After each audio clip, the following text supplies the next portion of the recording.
కాలంతోటే పోటీ పడుతున్న మనిషి జీవన విధానం ఇప్పుడు నగరాలు కాంక్రీట్ జంగల్గా మారాయి. సేద తీరాలంటే పర్యాటక ప్రాంతాల వైపు వెళ్లాల్సి వస్తుంది. అయితే జీవ వైవిధ్యం ఉన్నటువంటి ప్రాంతాలను ఏకో టూరిజంగా మార్చాలని ప్రభుత్వం భావిస్తుంది.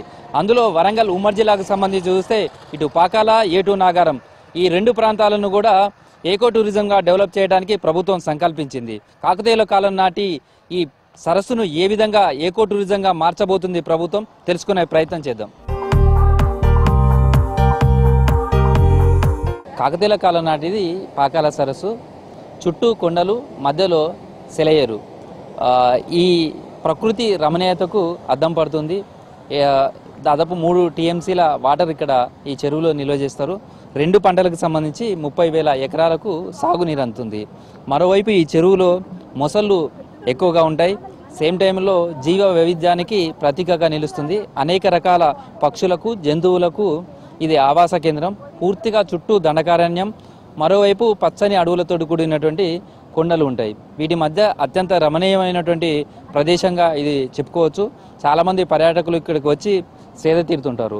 మరోవైపు రాష్ట్ర ప్రభుత్వం కూడా దీన్ని ఏకో టూరిజంకు డెవలప్మెంట్ చేయాలనేది కూడా నిర్ణయం తీసుకుంది.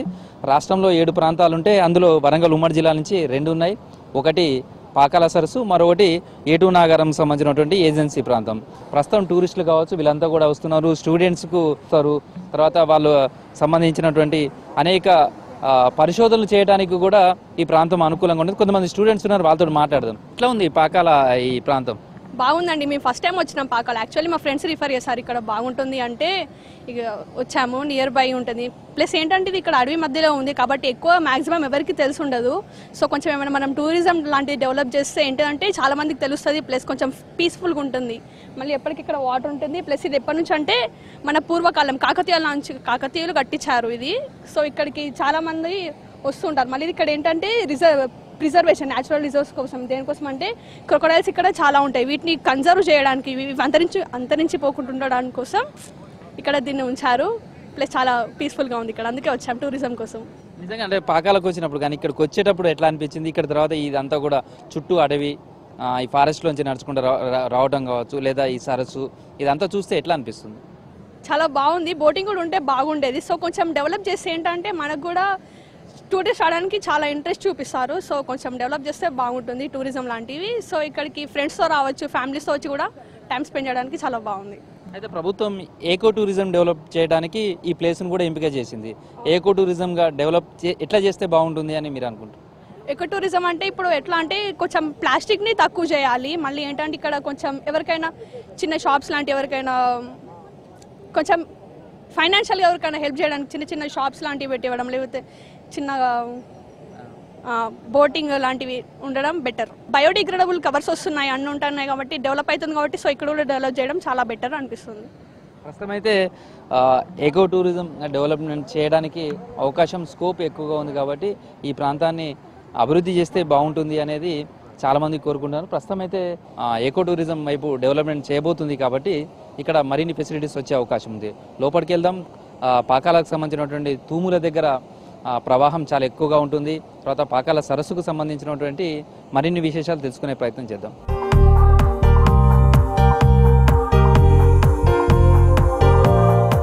వేలాది మంది రైతులకు జీవనాధారంగా పాకాల సరస్సు నిలుస్తుంది. అందుకే ఆ గంగమ్మను పూజించడానికి ప్రత్యేకంగా ఇక్కడ కట్టమైసమ్మ గుడి కూడా ఉంటుంది.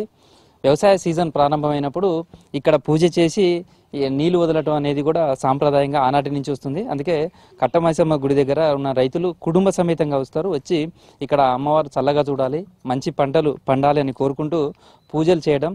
అమ్మవారికి ప్రధానంగా కూడా పసుపు కుంకుమ, తర్వాత కొబ్బరి, దీపారాధన చేయడం ఇవన్నీ కూడా చేస్తారు. సేమ్ టైంలో ఇక్కడ కొబ్బరికాయ కొడుతుండగానే కోతులన్నీ కూడా వచ్చేస్తాయి, మాకు ఆహారం తెచ్చిచ్చారు అన్నట్టుగా.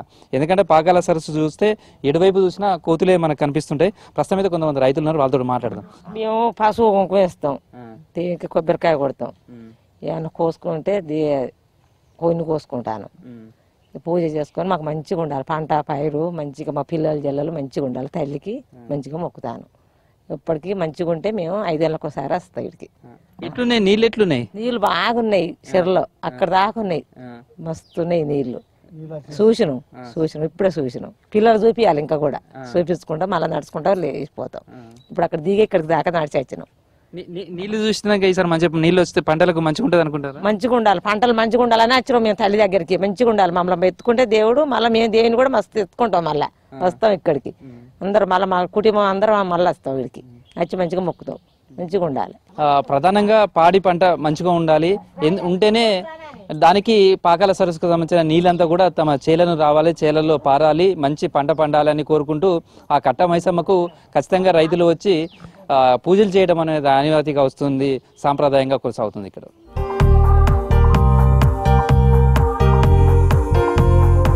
పాకాల ఆయకట్టు కింద రైతులు ఉన్నారు మనతోటి, వాళ్ళతో మాట్లాడదాం, వాళ్ళ అభిప్రాయాలు తెలుసుకుందాం.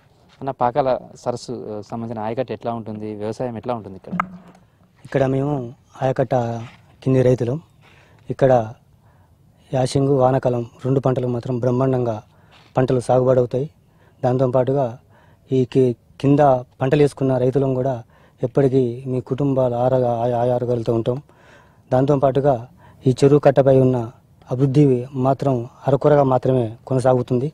ఇప్పుడున్న ప్రభుత్వం దీని మీద ప్రత్యేకమైన శ్రద్ధ చూపెట్టి కొన్ని టూరిజం లాంటివి కొన్ని సౌకర్యాలు కల్పిస్తే దీని మీద మా ఈ ఆయకట్టు కింద ఉన్న యువకులకు కానీ వారికి కొంత భాగం వరకు జీవన ఉపాధి కొనసాగుతుందని చెప్పేసి మేము తెలియజేస్తున్నాం.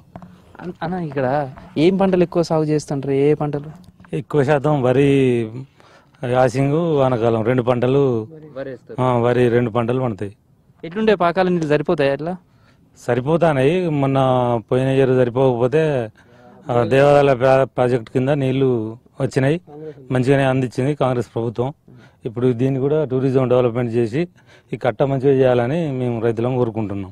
ఎట్లుంటుంది ఇక్కడ వాతావరణం కానీ ఇదంతా కానీ? ఈ ప్రాంతం అంతా చెట్లు, అటవీ, ఇదంతా ఇదివరకు జంతువులు ఇవన్నీ ఏమైనా కనబడుతుంటాయి ఇక్కడ? ప్రస్తుతానికైతే అప్పుడైతే అవపడదండి. ప్రతి ఒక్కటి పులులు, మన జంతువులు, చిరుతలు, కొండగోర్లు, అడవి పందులు, జింకలు అన్నీ ఉండేది. సరే, ఇప్పుడు రాను ఏమైందంటే ఇప్పుడు ఊర్లు పడడం వల్ల ఇక మేము కూడా వ్యవసాయం చేస్తున్నాం కాబట్టి ఇక అవి కూడా కొంచెం భయపడి, కాకపోతే ఉండే కానీ లోపల ఉంటాయి, మన ఏది అడవిలు ఉంటాయి అన్నట్టు. కానీ వాటితోటి మనం ఎందుకు అని చూసినట్టు పడ్డప్పుడు మాకు చూడబుద్ధి అయితే చూస్తాం, అంతే సంతోషం. ఇక్కడికి వచ్చినప్పుడు, చెరువు మీదకి వచ్చినప్పుడు ఎట్లా అనిపిస్తా ఉంటుంది? చెరువు మీదకి వచ్చినప్పుడు మస్తు ఎంజాయ్. మాకు వచ్చేదే చెరువు కోసం, ఎందుకంటే అదే మాకు కన్న తల్లి. మాకు పంటలు పండించే నీళ్లు, దాంట్లో నీళ్ళు వస్తేనే మాకు పంటలు పండుతాయి. మేము అటో ఇటో కొంచెం బతుకుదేరు మాకు చూస్తుంది అన్నట్టు. అందుకనే చెరువు కావాలనే మేము చెరువు కోసం వచ్చినామండి. కాకపోతే దీని ఒక రోడ్లు ఇవన్నీ కొంచెం మంచిగా లేక ఈ వాటర్ లీక్ అయ్యి కూడా కొన్ని వాటర్ పోతున్నాయి. ఆ వేస్ట్ వాటర్ ఖరాబ్ చేస్తారు. ఇప్పుడు అవే వాటర్ ఇప్పుడు మాకు పంటలకు వస్తే ఇంకా మంచిగా అనిపిస్తుంది కదా అని మా ఆలోచన. అంతే. ప్రభుత్వాన్ని కూడా కోరేది ఇంకా తూములు ఇట్లా అన్ని బాగు చేసి శ్రద్ధ చేసి మంచి టూరిజం లెక్క చేస్తే మా వచ్చే జనం కూడా వస్తూ ఉంటారు, మాకు కూడా సంతోషం అనిపిస్తుంది. ఇది ప్రస్తుతం అయితే ఇక్కడ రైతులు కోరుకునేది. ఇక్కడ పంటలకు సాగునీరు అందిస్తుంది. మరోవైపు దీన్ని మరింత డెవలప్మెంట్ చేస్తే తమ ప్రాంతవాసులకు ఉపాధి అవకాశాలు కూడా కలుగుతాయనేది పాకాల కింద ఉన్నటువంటి ఆయకట్టు రైతులంతా కూడా కోరుకుంటున్నారు. పాకాలను ఏకో టూరిజం డెవలప్మెంట్ కోసం ఈ ప్రాంతాన్ని ఎంపిక చేసింది. బడ్జెట్లో కూడా ప్రభుత్వం దీన్ని ప్రకటన చేసింది. అయితే ఫారెస్ట్ డిపార్ట్మెంట్కి సంబంధించి టూరిజం పరంగా ఎట్లాంటి డెవలప్మెంట్ ఇక్కడ చేస్తున్నారు, తర్వాత ఫ్యూచర్లో ఇది ఏకో టూరిజంగా డెవలప్ అయితే ఎలాంటి ఫెసిలిటీస్ పర్యాటకులకు వస్తాయి తెలుసుకునే ప్రయత్నం మనతోటి deputy range forest officer Nagaraju ఉన్నారు. ఆయనతో మాట్లాడదాం. సార్, అంటే ప్రస్తుతం ఇక్కడికి వచ్చే పర్యాటకులకు అటవీ శాఖ వైపు నుంచి ఎట్లాంటి ఫెసిలిటీస్ కల్పిస్తున్నారు? ఇక్కడికి వచ్చే పర్యాటకులకు వారికి తగినన్ని ఫెసిలిటీస్ ఏర్పాటు చేశాము. సిటప్స్ కానీ, నెక్స్ట్ వ్యూ పాయింట్స్, వారికి మన బాటనైజేషన్ గురించి ఇక్కడ బటర్ఫ్లై పార్క్ కూడా ఏర్పాటు చేయడం జరిగింది. అదేవిధంగా హెర్బల్ గార్డెన్ అనేది ఏర్పాటు చేయడం జరిగింది. ఇక్కడికి వచ్చి పర్యాటకులు సేద తీర్చుకోవడానికి మన ఈ కట్ట కింద మేము డార్మేటరీ ఒకటి ఏర్పాటు చేశాము. వీళ్ళు డే క్యాంప్ కని వస్తుంటారు. ఇక్కడ మనకు ముఖ్యంగా వెడ్డింగ్ ఫోటోషూట్స్ బాగా జరుగుతూ ఉంటాయి ఇక్కడ. ఎందుకంటే ఇక్కడ పర్యావరణము అంత మన అనుకూలంగా ఉంటుంది. ఈ నిత్యము వచ్చే పర్యాటకులు మనకు అక్టోబర్ నుంచి జనవరి కాలం వరకు బర్డ్ సైటింగ్ చేసుకోవడానికి ఇది చాలా అనుకువగా ఉంటుంది. ఇక్కడ సుమారు 200 రకాల బర్డ్ వెరైటీస్ను హైదరాబాద్ బర్డ్ పాలసీ సొసైటీ వారు గుర్తించడం జరిగింది.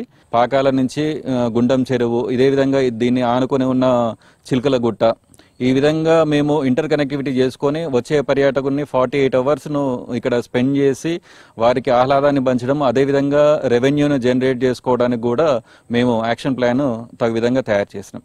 ఇది ప్రస్తుతం అయితే పాకాలకు సంబంధించి 48 గంటల పాటు ఇక్కడికి వచ్చిన పర్యాటకులకు సేద తీరే విధంగా ట్రెక్కింగ్ కావచ్చు, లేదా సఫారీ జర్నీ కావచ్చు, అడవిలో వాళ్ళు పూర్తిగా ఈ ఉండే విధంగా కూడా ఏర్పాట్లు చేసే విధంగా కూడా ఒక యాక్షన్ ప్లాన్ కూడా రూపొందిస్తున్నారు. ఇది భవిష్యత్తులో పర్యాటక ప్రాంతంగా మరింత డెవలప్మెంట్ కావడానికి, నేచర్లో ఎంజాయ్ చేయడానికి అవకాశం ఏర్పడబోతుంది. టూరిస్టులు వచ్చినప్పుడు పాకాల అందాలను వీక్షించడానికి గతంలో వాచ్ టవర్లను కూడా ఏర్పాటు చేశారు. దానికి సంబంధించి కట్ట మీద నుంచి చెరువులోకి ఈ ఫుట్ ఓవర్ బ్రిడ్జి ఒకటి నిర్మించి అక్కడి నుంచి పర్యాటకులు ఇక్కడికి వచ్చినటువంటి వాళ్ళంతా కూడా పాకాల అందాలు కావచ్చు, చుట్టూ ఉన్నటువంటి అటవీ ప్రాంతాన్ని, వీటన్నిటిని కూడా ఇక్కడి నుంచి పూర్తిగా వ్యూ కనిపించే విధంగా కూడా ఈ వాచ్ టవర్ను నిర్మాణం చేయడం జరిగింది. పూర్తిగా వ్యూ పాయింట్గా ఇక్కడి నుంచి అయితే మొత్తం ఈ పాకాల సరస్సును అంతా కూడా ఇక్కడ నుంచి వచ్చి చూడడానికి అవకాశం ఉంటుంది. గతంలో ఇక్కడ కూడా ఎకో టూరిజం డెవలప్మెంట్లో భాగంగానే అప్పుడు ఈ ప్రాంతానికి కొంత నిధులను కేటాయించి చేశారు. కానీ అనుకున్న స్థాయిలో పనులకు సంబంధించినటువంటి కాకపోవడం వల్ల ప్రాధాన్యత లేకుండా పోయింది. దీంతో నామమాత్రంగానే ఈ ప్రాంతం అంతా కూడా ఉండిపోయిందని చెప్పచ్చు. అప్పట్లో ఇక్కడ ఉన్నటువంటి కలెక్టర్గా పనిచేసిన ప్రశాంత్ జీవన్ పాటిల్ కూడా పాకాల సరస్సును ఏకో టూరిజం డెవలప్మెంట్ కోసం ఆయన ప్రత్యేకమైనటువంటి శ్రద్ధ వహించారు. ఆయన ఎన్నోసార్లు దీని మీద కాన్సన్ట్రేషన్ చేసి కూడా చేశారు. కొంత వివాదం ఉండడంతో ఎవరు దాన్ని నిర్వహణ చేయాలి అనే దానికి సంబంధించి, ఎందుకంటే ఇదంతా కూడా ఫారెస్ట్ పరిధిలోకి వస్తుంది, సేమ్ టైం అదేమో టూరిజం డెవలప్మెంట్ కార్పొరేషన్కి సంబంధించినటువంటి పరిధిలో ఆ బోట్లు ఉండేవి. దీంతో రెండింటి మధ్యన చిన్న వివాద నేపథ్యంలో అప్పట్లో బోటింగ్ సంబంధించినటువంటిది జరగట్లేదు. ఆ తర్వాత మళ్ళీ బోటింగ్ నిర్వహించాలనేది కూడా నిర్ణయం తీసుకున్నారు. కాలుష్య రహిత సరస్సులలో, చెరువులలో కూడా పాకాల సరస్సు కూడా ఒకటిగా నిలుస్తుంది. ఆ స్థాయిలో గుర్తింపు కూడా పొందింది. ఔషధ మొక్కలకు కూడా ఇది నిలయంగా ఉంటుంది కాబట్టి అలాంటి పరిశోధనలు అవన్నీ చేయడానికి కూడా ఈ ప్రాంతం అనువుగా ఉంటుందనే భావన వ్యక్తమవుతుంది. వీడియో జర్నలిస్ట్ దశరథ్తో కృష్ణమోహన్, V6 న్యూస్, పాకాల సరస్సు నుంచి.